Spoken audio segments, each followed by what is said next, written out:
ഇഷ്ടം പകർന്നിടാൻ എന്നെ അയക്കിടവേ.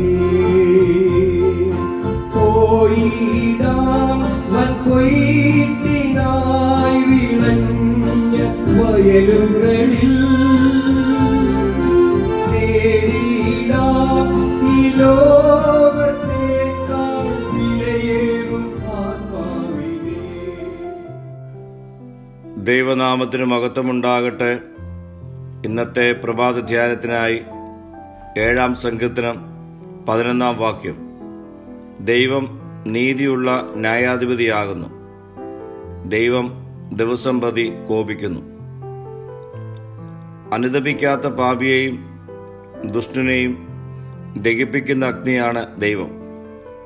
ആണ്ടിൻ്റെ ആരംഭം മുതൽ എല്ലാ ദിവസങ്ങളിലും ന്യായം വിധിക്കുവാൻ അവൻ ഒരുങ്ങിയിരിക്കുന്നു. പാപി മാനസാന്തരപ്പെട്ട് മടങ്ങി വന്നില്ലെങ്കിൽ ശിക്ഷാവിധിക്ക് യോഗ്യനായിത്തീരും.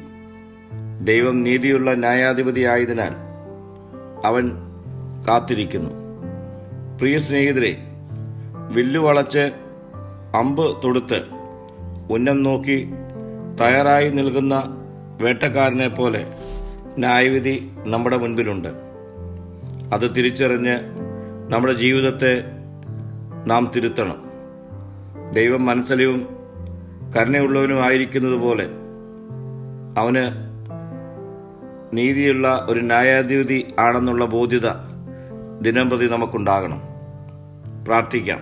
കർത്താവേ, നിന്റെ ന്യായവിധിയിൽ അകപ്പെടാതെ ജീവിതങ്ങളെ ക്രമീകരിക്കുവാനുള്ള കൃപ എനിക്ക് നൽകണമേ.